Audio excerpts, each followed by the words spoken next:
Amen. Magandang gabi po sa ating lahat. Welcome to our prayer meeting tonight here at Hosanna Bible Baptist Church. At bilang ating panimula, nais kong buksan natin ang ating mga Biblia dito sa Psalms chapter number 55. Psalms 55. At babasahin natin mula verse 16 hanggang verse number 23. Psalms 55, verse number 16 down to verse number 23. The Bible says, "As for me, I will call upon God, and the Lord shall save me. Evening and morning and at noon will I pray and cry aloud, and he shall hear my voice. He hath delivered my soul in peace from the battle that was against me. For there were many with me. God shall hear and afflict them, even he that abideth of old, Selah. Because they have no changes, therefore they fear not God. He hath put forth his hands against such as be at peace with him. He hath broken his covenant. The words of his mouth were smoother than butter, but war was in his heart. His words were softer than oil, yet were they drawn swords. Cast thy burden upon the Lord, and he shall sustain thee. He shall never suffer the righteous to be moved. But thou, O God, shalt bring them down into the pit of destruction. Bloody and deceitful men shall not live out half their days, but I will trust in thee. Amen? Amen. We will continue to trust in the Lord. Manalangin po tayo. Dakilang Diyos, salamat po sa gabing ito na kami ay nagtipon at ang mga ibang kapatiran ay nasa kanilang mga bahay. At sa magitan po ng live stream ministry ay maipaabot ang inyong salita sa inyong mga anak. I pray that tonight, Lord God, you will bless, protect, Lord, our internet, our electricity, our gadgets, and give wisdom to our media team na sila po ang humahawak ng aming pong live stream tool or ministry ngayong gabi. I pray that you would empower your servant as I will deliver your word. Salamat, Panginoon, sa mga kapatiran who are very faithful and lagi nilang inaabangan, Panginoon, itong aming mga services. We give glory to your name. In Jesus' name, Amen. Praise God. So, nandito po kami, kasama kong aking pamilya, ang ating mahal na Patriarch, Pastor June and Ma'am Cora, at siyempre naman, yung ating media team, yung ating mga staff, workers, at in-house na mga workers natin. At sama-sama tayo ngayong gabi sa ating pagsamba at panalangin at pakikinig ng salita ng Diyos. Tonight, our first song, we'll sing that song, "Where Could I Go But to the Lord?" Amen?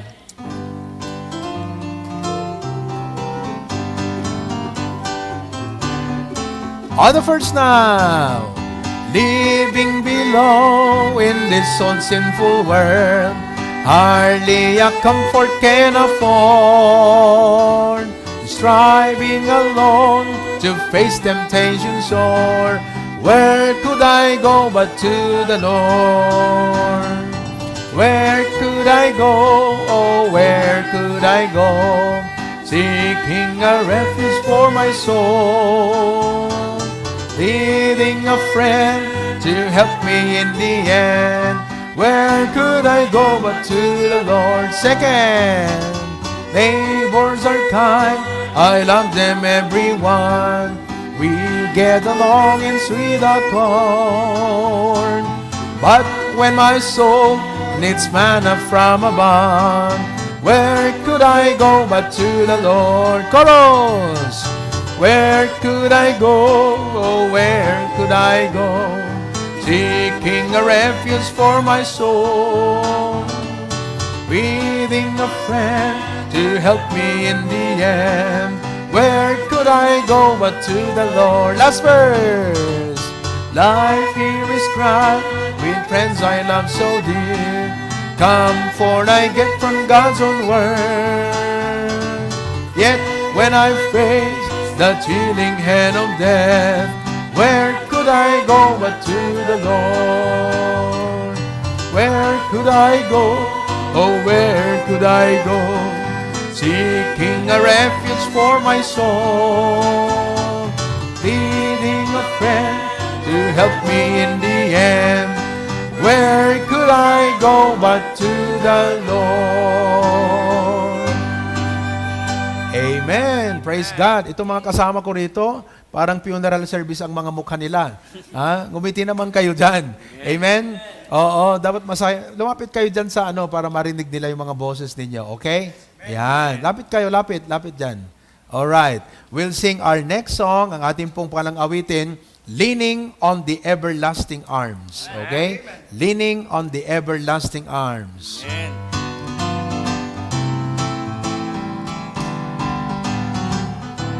First verse. What a fellowship, what a joy divine, leaning on the everlasting arms. What a blessedness, what a peace is mine, leaning on the everlasting arms. Leaning, safe and secure from all alarms. Leaning, amen. Leaning on the everlasting arms. Second verse. Oh, how sweet to walk in this pilgrim way, leaning on the everlasting arms. Oh, how bright the path grows from day to day, leaning on the everlasting, amen. Leaning, safe and secure from all alarms. Leaning on the everlasting arms. Last verse. What have I to lend? What have I to fear? Leaning on the everlasting arms. I have blessed peace with my Lord so near, leaning on the everlasting arms. Leaning, safe and secure from all alarms. Leaning on the everlasting arms. Amen. Ayan, masaya ang buhay dahil kasama natin ang Panginoon. Jesus and me. Amen. Jesus and me.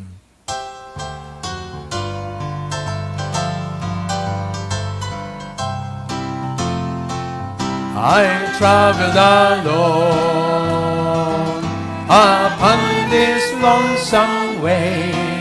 My burdens were heavy and dark was my day.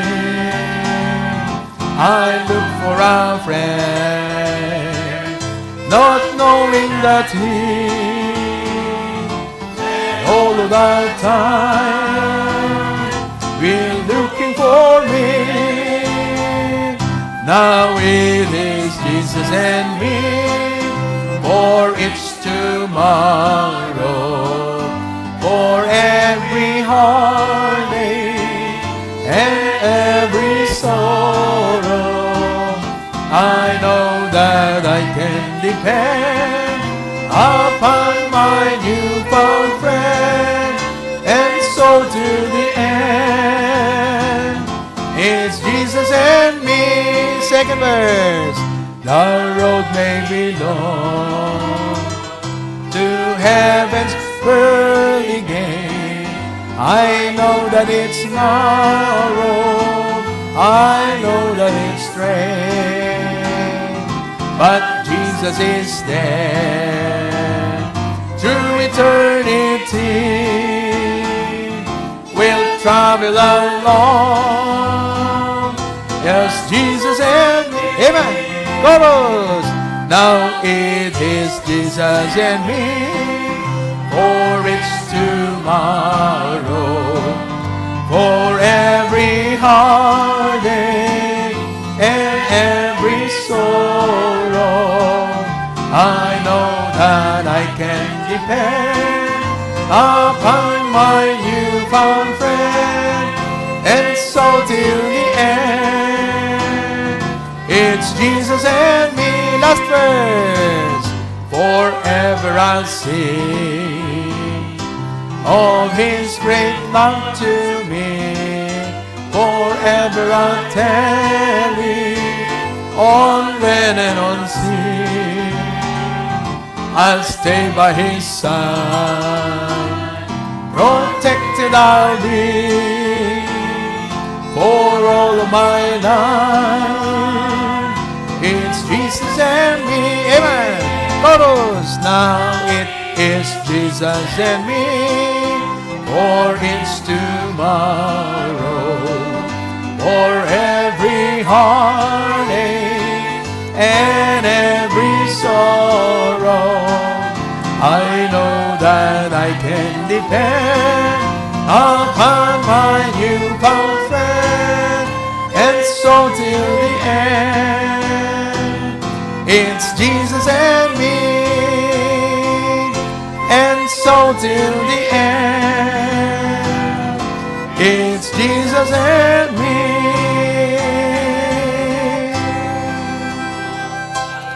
Amen. What a blessing. What a blessing. Well, you may be seated for a while. Mupo muna tayo. Would like to welcome, binabati natin ang lahat ng ating mga kapatiran. Diyan po sa HBBC Lawag. Magandang gabi mga kapatid. Praise God. At ang ating mga kapatiran sa Hawaii. Madaling araw. Madaling araw dun sa Hawaii ngayon. Sigurado yan bukas ay panonoorin ang ating live service tonight. And of course, batiin din natin ang mga kapatiran sa Claveria. Pastor Dennis and family and our church in Claveria. HBBC Pasukin. Magandang gabi sa inyo dyan, mga kapatid. At nakakatuwa na makita yung mga pictures nyo. Ang dami-dami nyo, no? Pag kayo nanonood, kasama yung inyong mga relatives and friends. Okay? At siyempre naman, lahat ng ating mga members ng HBBC Baccara. Praise God, praise God. Madaydayaw tiyapo kakabsat. Well, this week, kasalukuyan po yung ating BHYC, Baptist Heritage Youth Convention. Ito po ay pampito na ginagawa ng Metropolitan Bible Baptist Ecclesia. At taon-taon po ito ginagawa. And well, because of the situation, we could not gather the convention doon po sa Santa Ana, Manila, kung saan naroon po yung main sanctuary ng MBBE. That is why the BHYC is done online. And I would like to thank and praise God sa ating mga young people sapagkat sila po ay nanonood at nakikibahagi. Narinig ko nga yung ibang mga members natin nababanggit ang pangalan sa tawag dito doon sa mga anchor, mga kapatid, ng programa ng BHYC. Nagpapahiwatig na very active at very participative ang ating mga members. Please pray for me, mga kapatid, sapagkat bukas po ng 11 o'clock ng umaga, 11 a.m., ako po ay magbabahagi muli ng salita ng Diyos sa main challenge.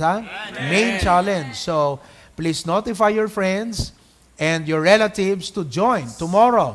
Philippine time, 11 a.m. Okay? At bukas ay Huwebes, Thursday. Philippine time, 11 a.m. Ako po ang main challenge speaker. Supposed to be, ang speaker ay si Dr. Benny Abante. Pero tinawagan niya ako at sinabihan na ikaw ang magpipreach sa main challenge ng Thursday. And it is a privilege and opportunity, mga kapatid, na tayo ay gamitin ng Diyos para maging kabahagi sa pagpapahayag at paghamon ng mga kabataan para sa Panginoon. Amen? Siyempre, binabati din natin ang lahat ng ating mga kaibigan, our friends, and our relatives. Okay? Amen. At siyempre, if there are some churches and pastors joining us tonight, magandang gabi po sa inyong lahat. Amen? So, welcome tayo. Welcome tayo ngayong gabi sa ating pong service, sa ating pong prayer meeting. Amen? So, let's sing our welcome song. Awitin po natin yung ating welcome song, Naragsakak Ita. Okay?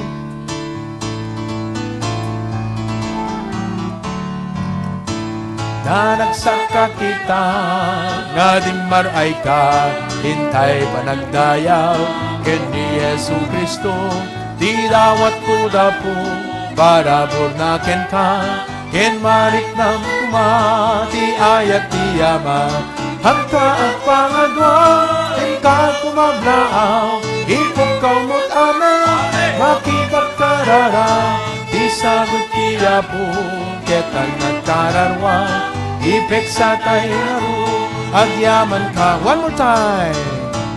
Na nagsakakita, nga din maray ka, hintay panagdaya, ken ni Jesu Kristo, di dawat kuda po, para burnaken ka, ken marik ng kumati ayat tiyaman, anta at pangadwa, ika kumamlaaw, ipukaw mo't amen, makipagkarara, isagot tiya po, ketan nagkararwa, ipek sa tay naru, agyaman kama po, ipek sa tay naru, agyaman kama po, ipek sa tay naru, agyaman kama po. Amen. Praise God. We'll sing one more song. Bago natin marinig ang special song number to the Lord, we'll sing that song, New Grace. Amen. New Grace. First verse. All of grace is my story, all the way from earth to glory. Since by grace He lifted me from sin and woe. Living grace He has extended, as on Him my heart depended, and He'll give you grace when it's my time to go. Grace not yet discovered, grace not yet uncovered, grace from its bountiful store. Grace to cross the river, and grace to face forever, and there'll be new grace I've not needed before. Second, there's been grace for every trial, there's been grace for every trial, there's been grace sufficient from His vast supply. Grace to make my heart more tender, and grace to love and pray for sinners, but there'll be new grace when it's my time to die.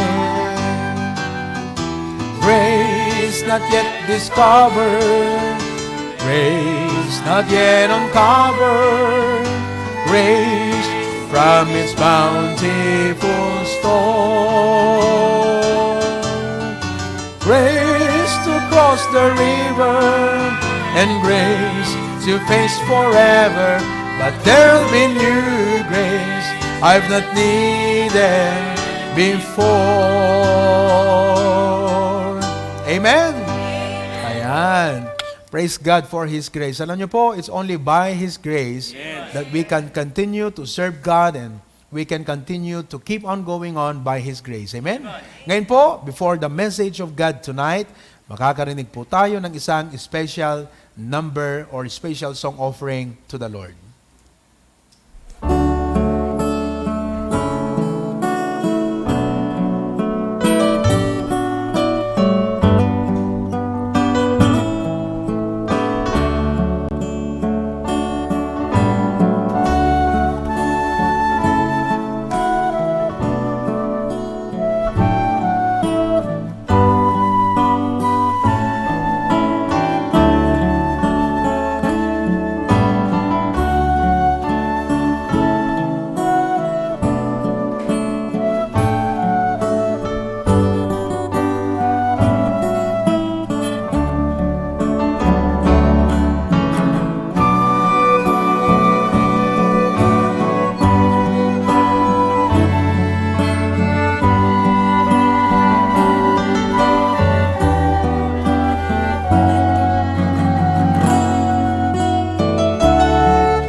for that wonderful song offering to the Lord. Amen. Have you ever observed the good thing in every grief? Napansin nyo na ba yung kung ano yung mabuting bagay sa pagdadalamhati? Kasi sabi ng Bible, I would rather go in the house of mourning than in the house of rejoicing. Bakit kaya? May blessing ba sa pagluksa? May blessing ba sa pagdadalamhati? Have you ever observed the good thing in every grief? Have you discerned the purpose in every problem? Nakita na ba natin ang layunin, yung rason sa bawat suliranin at kabigatan sa buhay? Have you seen the advantage of going through adversities? The advantage, nakita na ba natin na may naibibigay pala itong kalamangan o blessing o bentahe sa buhay sa mga bagay na dumarating like adversities o kahirapan sa ating buhay? Have you ever thanked God in the midst of your trials? So, inuulit ko po. Have you observed the good thing in every grief? Have you discerned the purpose in every problem? Have you seen the advantage of going through adversities? Have you ever thanked God in the midst of your trials? Tonight, I would like to share with you our lesson, God's purpose for our afflictions. God's purpose for our afflictions. Manalangin po tayo. Dakila naming Diyos, salamat po muli that we could have this time of singing and praying and listening to your word. I pray, Lord, that you would give your servant wisdom na maunawaan po namin ang diwa at kahulugan ng mga pangyayari sa buhay na ito, sang-ayon sa inyong mga inilahad, sa inyong dakilang salita. Lord, as you would give me the wisdom to preach, give your people the understanding to receive the word tonight. In Jesus' name we pray. Amen. We often feel and think that afflictions will rob us of joy, blessings, and opportunities. Pag may problema, pag may kabigatan, pag may bagay na magpapabigat sa ating kalooban, iniisip natin at nararamdaman natin, pakiramdam natin, these things will rob us, nanakawan tayo, ng joy, blessings, and opportunities. But is that really the case? When we as God's people suffer afflictions and adversities in life, totoo nga ba that afflictions will rob us of joy, of blessings, and opportunities? Let me share with you from God's Word tonight the purpose of God for our afflictions. Na ang mga ito ay hinahayaan, inaalaw ng Diyos na mangyari sa ating mga buhay upang ating ma-appreciate ang mga magnificent things na ginagawa niya sa ating buhay. In other words, that if these things do not happen, we would never appreciate what He is doing in our lives. Parang ganito yan. Yung pagpasok ng kasalanan sa mundong ito, well, it created misery, it resulted into tragedy and many sorrows in this life dahil sa kasalanan. But, kung hindi nangyari ang kasalanan, we will never understand the love and grace of God. Yan po ay isang napakagandang halimbawa. Ano po? So, ganyan din sa afflictions natin. That God uses our afflictions to bring our attention to magnificent things at upang ma-appreciate natin ito sa ating buhay. Amen. The Lord gave me 8 points mula sa banal na kasulatan or from the Word of God that I am going to share with you. But for the sake of our time, ay uunahin ko muna yung 4. Amen. So this is part 1, and next week will be our part 2. Amen. God's purpose for our afflictions. Number 1, God uses afflictions to propagate the gospel. God uses afflictions to propagate the gospel. Ang isa palang bentahe o blessing o profit ng adversity o mga affliction sa buhay natin, ginagamit pala ito ng Diyos na kaparaanan para lalong maipalaganap, maikalat, at mapalago ang ebanghelyo ng ating Panginoon. Now, take note. There are so many people in the world who need to hear the gospel of the Lord Jesus Christ. Tayo po ay tinawag ng Diyos upang magpahayag ng Kanyang salita. And often we do it personal soul winning, we do it man-to-man, but there are also cases in the Bible na dahil sa problema, naging kasangkapan ang problema para yung gospel lalong maipahayag sa maraming mga tao.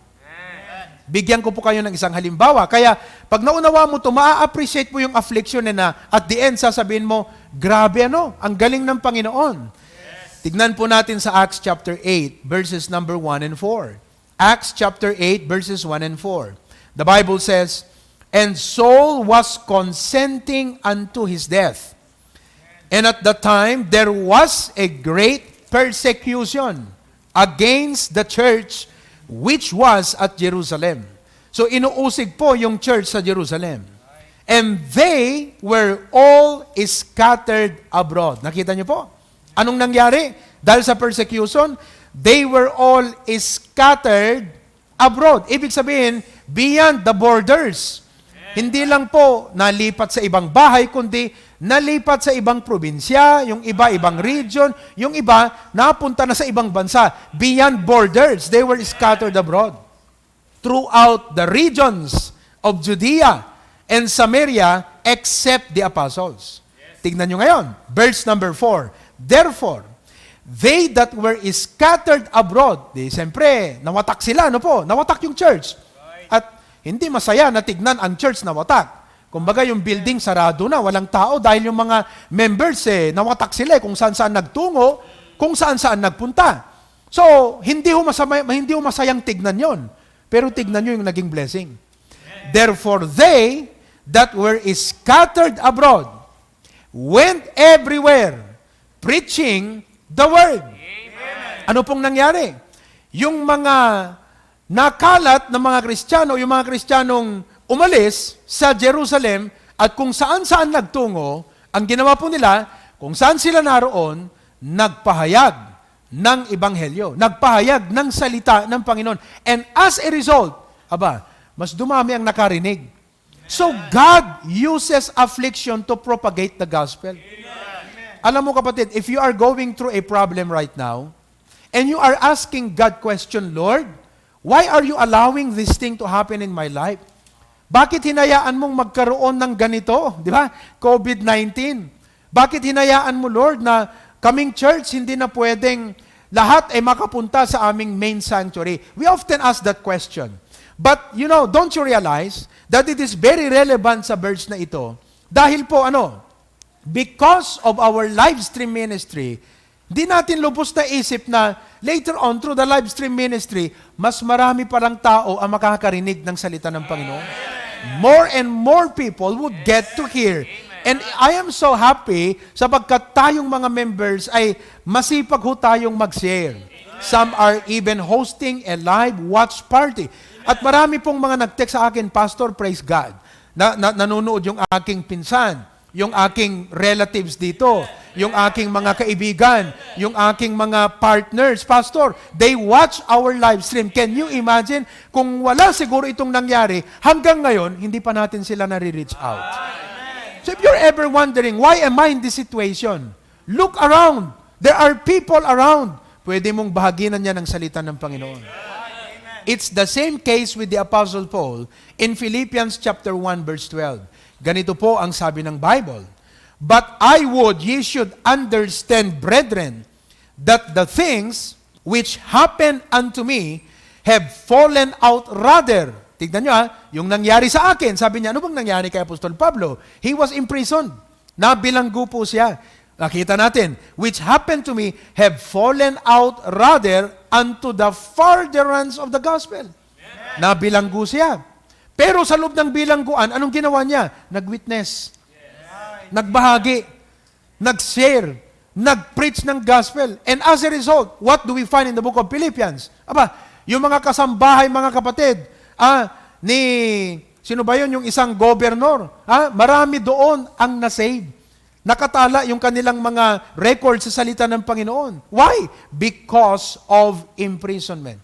In other words, bilang mga Kristiyano, instead na tayo ma-discourage and sisipin natin, this is the end of it, wag, sapagkat gagamitin ng Diyos ang ating mga afflictions to propagate the gospel. Amen. Praise God for that. Amen? Pangalawa po, not only God uses our afflictions to propagate the gospel, but secondly, God uses afflictions to produce patience. God uses afflictions to produce patience upang magbunga sa atin ng pagtitiis. Di kasi, alam nyo, hindi natin na-appreciate tong bagay na to hanggat walang dumarating na affliction. At malamang, kung may pinagdadaanan kang problem ngayon, and again, you are asking God, Lord, why is this problem? What is your purpose in this problem? Malamang, ang gusto ng Diyos na gawin sa buhay mo is to produce patience. Pagtitiis at pagtatyaga. Mga kapatid, it is not the suffering that we rejoice in. Tandaan nyo yan. Hindi po yung problema tayo natutuwa. Pero yung bunga, dulot ng problema sa buhay natin. Doon po tayo nagagalak. No affliction is joyful. Tama. Wala pong problema na masaya ka sa problema. But we can count it as an opportunity to rejoice. Parang ganito po yan. Pag ang isang nanay ay malapit ng manganak, ano po? Hindi po siya tumatawa dahil nararamdaman niya yung sakit, yung pain. Pag nag-labor na siya, lalo na pag nasa labor room, pupunta na sa delivery room, hindi po tumatawa yung nanay. Kundi talagang daman niya yung pain, yung di natin ma-explain. Hindi ko naranasang nanganak Sa inyong mga nanganak, alam nyo yan. So you cannot rejoice with the pain. You cannot rejoice with the fact that you are bearing pain. Pero dito ka natutuwa, yung magiging result ng pain na yan. Na ano? Manganganak ka. Magkakaroon ka ng baby.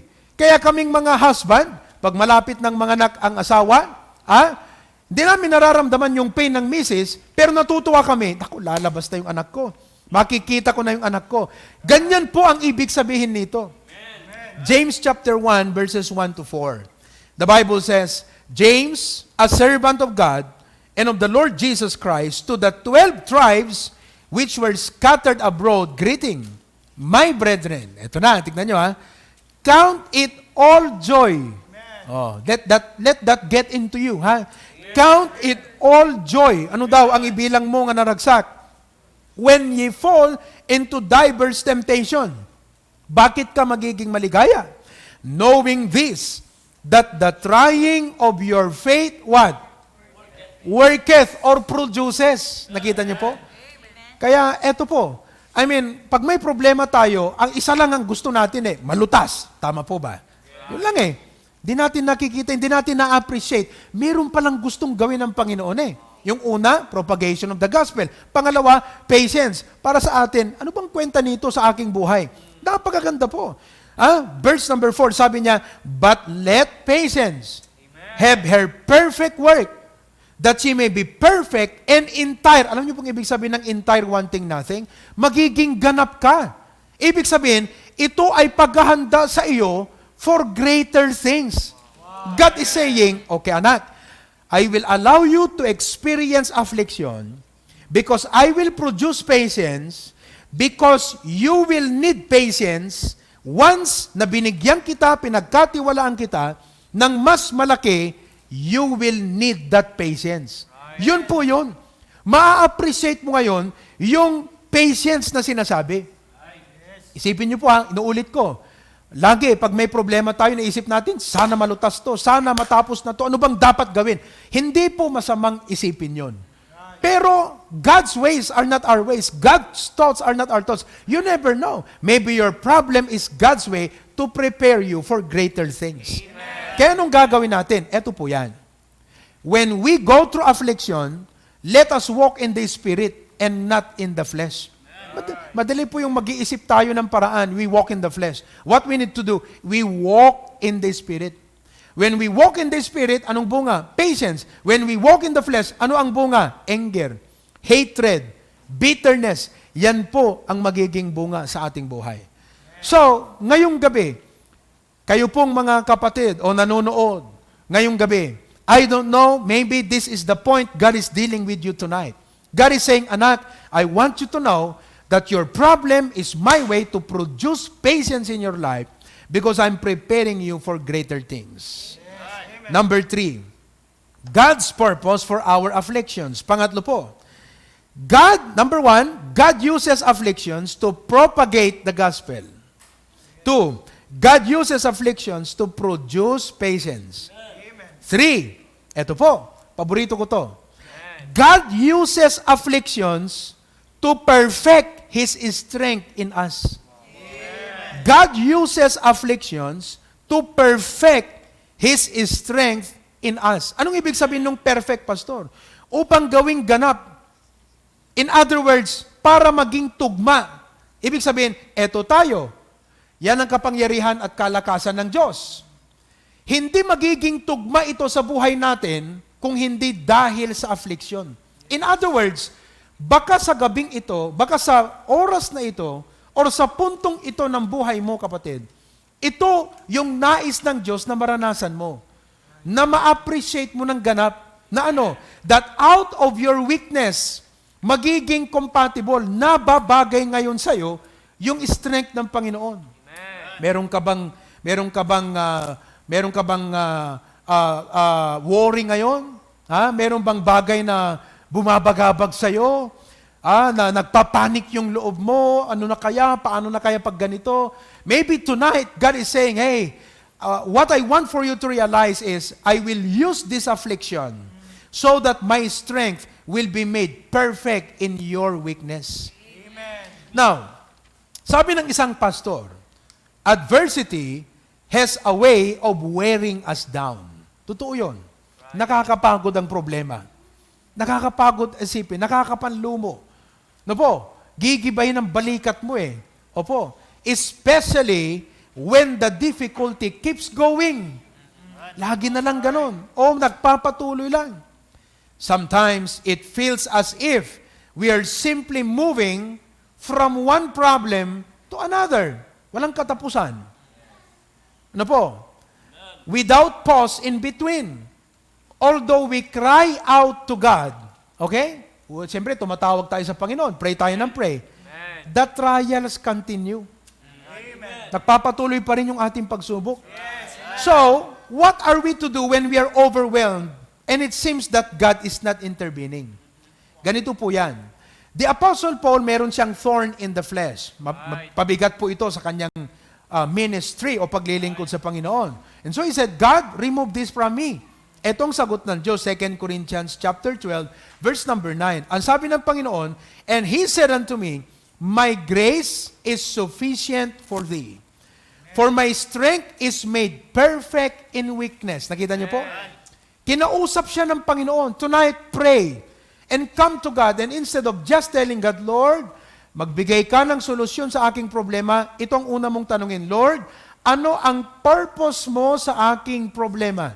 Amen. What do you want to accomplish in my life with this problem? Amen. That's the question you need to ask God tonight. Okay? Hindi po yung basta masolusyonan lang yung problema mo. No. There is something greater that God is doing in your life. Kaya sabi niya ngayon, therefore, most gladly, I will rather glory in my infirmities, that the power of Christ may rest upon me. Praise God for that. Many times in my life na nakakaranas po ako ng ganyan. Especially kung may mga great things na ina-anticipate nating mangyari, umaatake ang dyablo. Di ba? Yung bang magbibigay ng dyablo yung mga bagay na hihinang loob mo, di po ba? Yung talagang mapuproblemahan ka, magpapanik yung isip mo, mabibigatan ang loob mo, ano bang gagawin ko? Paano na to? Dumarating po talaga yan. And more often than not, humanly speaking, gusto natin ma-solve kaagad. Pero pagtaglay mo ang katotohanan ito, kapatid, bukod sa magtitiwala ka sa Diyos na malulutas din yan, pangalawa, magagawa mo pa rin yung responsibilidad mo sa buhay kahit may kabigatan ka dahil nasa'yo ang ganap na kalakasan at kapangyarihan ng Diyos. Amen. Na magaganap mo pa rin yung responsibilidad mo sa loob ng bahay nyo, responsibilidad mo bilang member ng church at lahat ng mga responsibilidad mo sa kabila ng may kabigatan ka, nagagawa mo pa rin ito. At yung lahat ng tagumpay na yan, sasabihin mo, hindi akin to, Panginoon to. Were it not for His grace, di ko magagawa to. Yes. Alam mo, ang buhay ko, ang dami kong problema. Basta sabi mo yan, di ba?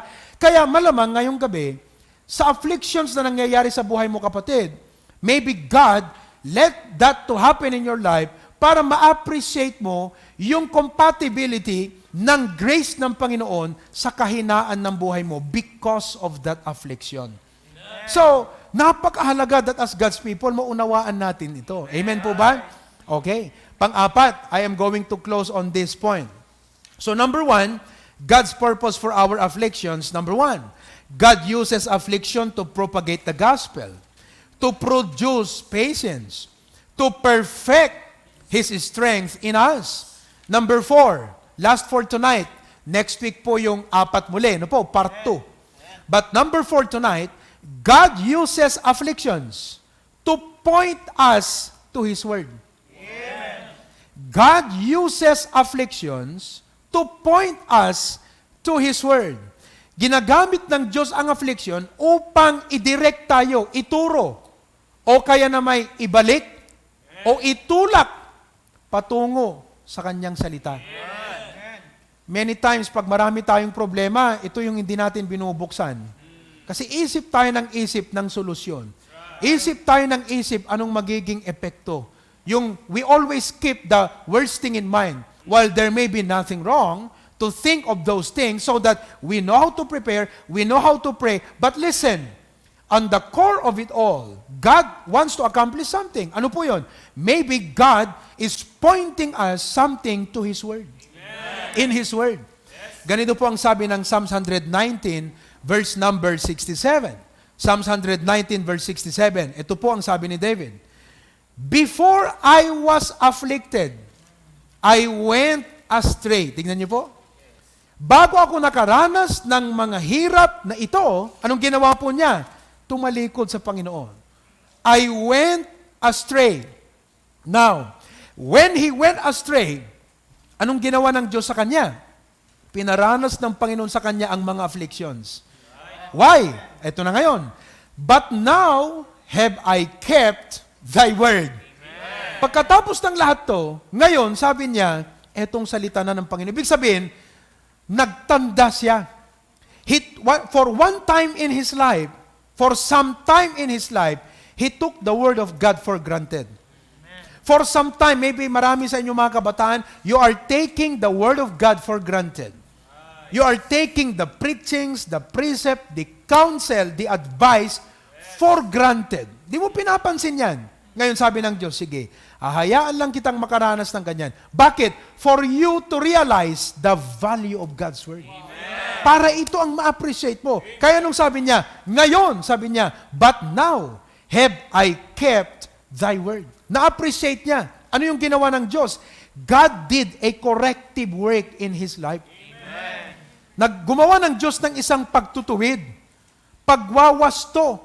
Kaya alam mo, pag nakaranas ka ng affliction, dulot ng mga maling decisions mo sa buhay, you will become a good counselor to others. Talagang sasabihin mo ganyan, nako, sasabihin ko sa iyo, wag mong i-take for granted yung sinabi ng Panginoon. Naranasan ko ang hirap na sumuway dyan, na mag-disobey dyan. I have experienced that. Nako, masakit yan, Kuya Eddie. Kaya, don't take it for granted. Parang kanina, yung testimony, nakaka-inspire yung testimony ni Pastor Cortez, Pastor Jofed Cortez. Kapareho ko pong PK yon, Pastor Skid. At minessage ko nga siya pagkatapos, sabi ko sa kanya, Pastor Jofed, that was a very inspiring testimony. Oo. At sabi niyang ganyan, sumagot sa akin. Kasi sabi ko sa kanya, I am very glad Kasi naging kaibigan ko yan. Because of the Bible Mode Conferences, kikita kami dun sa kay Pastor Abante. So naging kaibigan ko si Pastor Jofed Cortez. Ano po? Sabi ko sa kanya, I am very glad, I am very delighted, sabi ko, to have a pastor friend who also is a PK. Sabi ko sa kanya, natutuwa ako na meron akong isang kaibigang pastor, na pastor's kid din siya. Sumagot siya sa akin, sabi niya, kuya kita sa ministry. Nakakatuwa, ano po? Pero pakinggan niyo yung kanyang testimony kanina, di ba? Ang ganda. Amen. Pastor's kid, the saved at a very young age. Pero nung siya ay medyo nagbinata na siya, mga kapatid, nakita niya yung world. Nakita niya yung mga kaibigan niya, yung mga classmates niya, nainggit yung kanyang loob. At sabi niya ganyan, bakit sila hindi pinipigilang mag-computer ng kung ano-anong bagay na makakasama sa kanila? Hindi pinipigilang magbisyo. Walang curfew sa bahay nila. So parang he wanted to try that kind of life. Naging curious po siya . Kaya sinubukan niyang patunayan ang isang bagay sa labas ng kalooban ng Diyos. He tried to prove something in his life outside the will of God. Ibig sabihin, sumuway po siya sa Biblia. Tumalikod siya sa Panginoon. Pero dahil anak siya ng Diyos, hindi siya pinabayaan ng Diyos na ganun na lang. God brought affliction in his life, at ang unang ginamit ng Diyos to afflict his life is yung Word of God. Nangusap ang Panginoon sa kanya, through yung verse ng Galatians 6, sabi niya, kung ano ang itinanim mo, be not deceived, God is not mocked, for whatsoever a man soweth, that shall he also reap. So yun, na-convict po siya. Then he went back to the Lord, and it took, sabi niya, 4 years for God to really deal with him.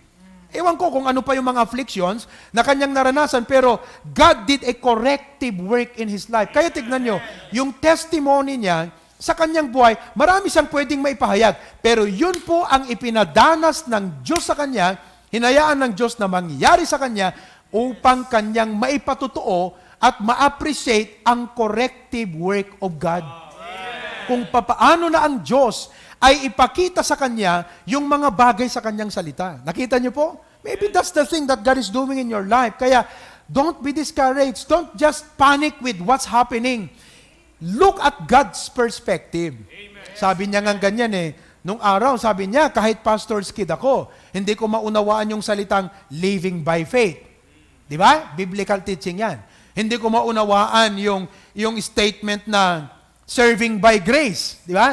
Living by faith, serving by grace. Pero dahil sa afflictions po niya, bumalik siya sa Panginoon, ngayon naunawaan niyang ibig sabihin ng living by faith. Amen. And serving by grace. Amen. So maybe God allowed this thing to happen in your life to point you to His Word. Yes. For you to be able to appreciate the beauty of the Word of God. Ikaw ang mismong magpapatutuo na, una, huwag kayong susuway sa Biblia. At pangalawa, mga kapatid, napakasarap ang salita ng Panginoon. Magpapatutuo ka ng ganyan. In Hebrews chapter 12, verses 7 to 12, and I'm going to close with this verse. Hebrews chapter 12, verses 7 to 12. The Bible says, if ye endure chastening, kung kaya mong tiisin ang pagpalo ng Diyos, God dealeth with you as with sons. O, di ba? For what son is he whom the Father chasteneth not? Diba? Papaluin mo ba yung hindi mo anak? Di ba? But if ye be without chastisement, whereof all are partakers, then are ye bastards and not sons. Furthermore, we have had fathers of our flesh, which corrected us. You see? Yung pong trabahong to is a work of correction, pagtutuwid. And we gave them reverence. Shall we not much rather be in subjection unto the Father of spirits and live? For they verily for a few days chastened us after their own pleasure. But He for our profit. Nakita niyo po? Kung bakit daw tayo pinapalo ng Diyos, tinutuwid ng Panginoon, is for our own profit. Na ano? Na pag nakita natin ang kahalagaan ng Biblia, yung bang hindi mo na kayang tumalikod kakapit ka na talaga sa salita ng Panginoon. It's for your profit. that we might be partakers of His holiness. Verse 11, now, no chastening for the present seemeth to be joyous, but grievous. Nevertheless, afterward, it yieldeth the peaceable fruit of righteousness unto them which are exercised thereby. Wherefore, lift up the hands which hang down and the feeble knees. What a blessing! God uses afflictions to point us to His Word. Kaya tignan yung testimony niya kanina, ang sarap pakinggan. Amen. Sabi niya, mga young people, iisipin niyo to lagi yung deception of the world. Sabi niya, there's nothing the world can offer you. Nothing good can the world offer to you. Bakit? Naranasan niya yun eh. Yes. Hinayaan siya ng Panginoon sa ganong sitwasyon. He experienced affliction. But now, sabi niya, nakita niya yung importance ng Word of God, reading the Bible, living according to the Word of God.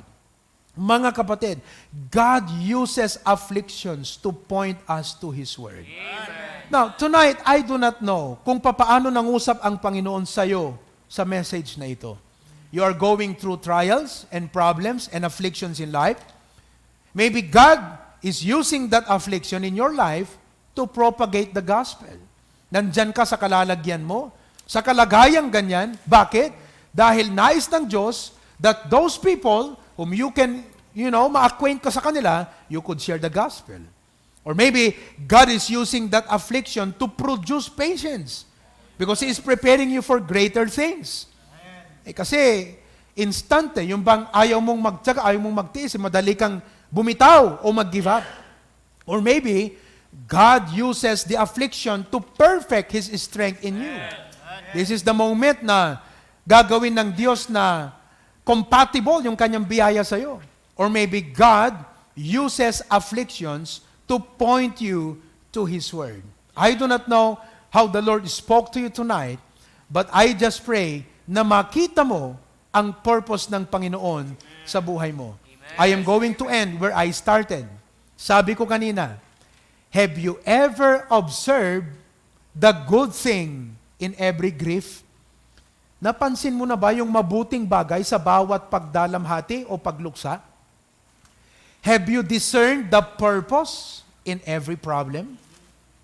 Have you seen the advantage of going through adversities? Have you ever thanked God in the midst of your trials? Mga kapatid, will you respond in faith or will you respond in fear? Matatakot ka ba? Madi-discourage ka ba sa problema mo? Magkukwit ka ba sa problema mo? Babalik ka ba sa mundo dahil sa problema mo? Or you're going to respond in faith? You're going to walk in faith? You're going to trust God? You're going to embrace the wilderness of your life because you will see the wonders of God. Mga kapatid, it's your choice. But I encourage and challenge you tonight, trust in the Lord. This is not a time to faint or a time to fear, but a time to be firm, to have faith, and to be faithful to God. Praise God for His Word. Amen? Amen. Manalangin po tayo. Right where you are, I want to give you this moment and time to pray. Just bow your head. Manalangin ka. Yumuko ang ulo. Just come to God and say, Lord, with the problems, with the pain, the hurts, the burdens, and struggles I am experiencing in my life, Lord God, hindi po useless ito, hindi po worthless ito. May purpose ka sa aking buhay.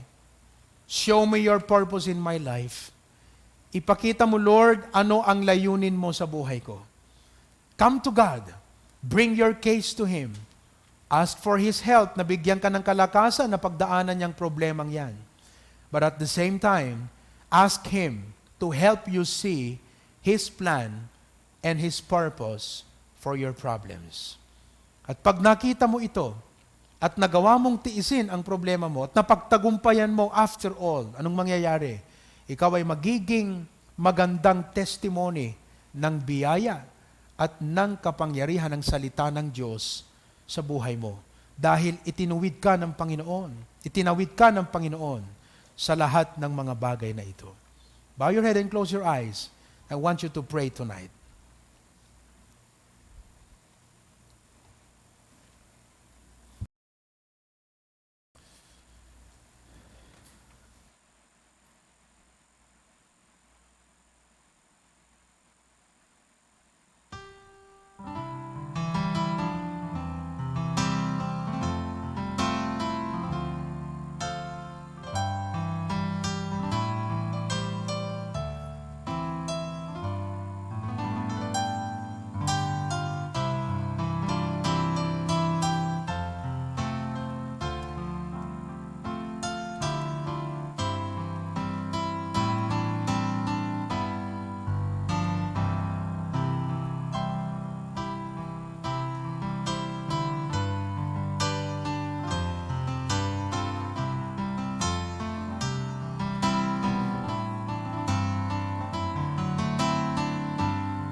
fear.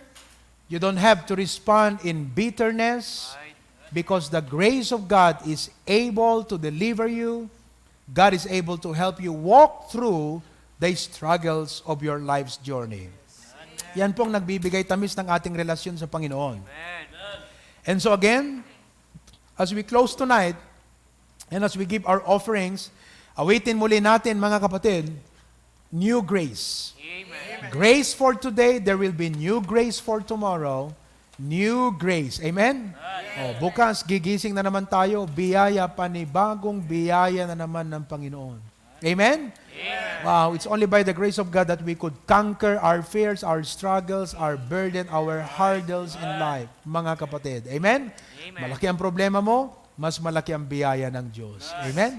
Sabi nga nila kung ang problema mo parang isang batya na maraming tubig, ano po? Ang biyaya ng Diyos, gadagat. Mas malaki ang biyaya ng Panginoon. Opo. Praise God for that. Okay? Now, let's sing that song, New Grace.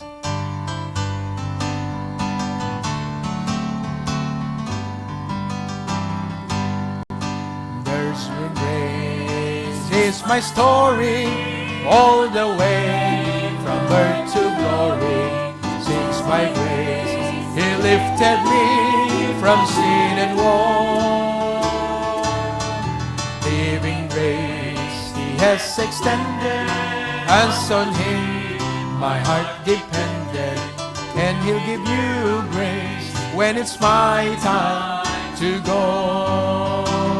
Amen.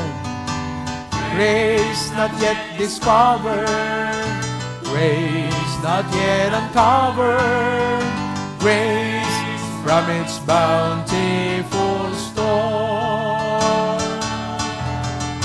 Grace to cross the river, and grace to face forever.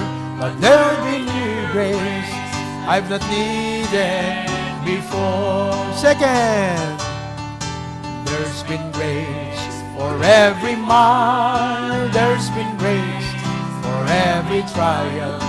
There's been grace sufficient from His vast supply. Grace to make my heart more tender, grace to love and pray for sinners. But there'll be new grace when it's my time to die. Grace not yet discovered, grace not yet uncovered, grace from its bountiful store. Grace to cross the river, and grace to face forever. But there'll be new grace I've not needed before.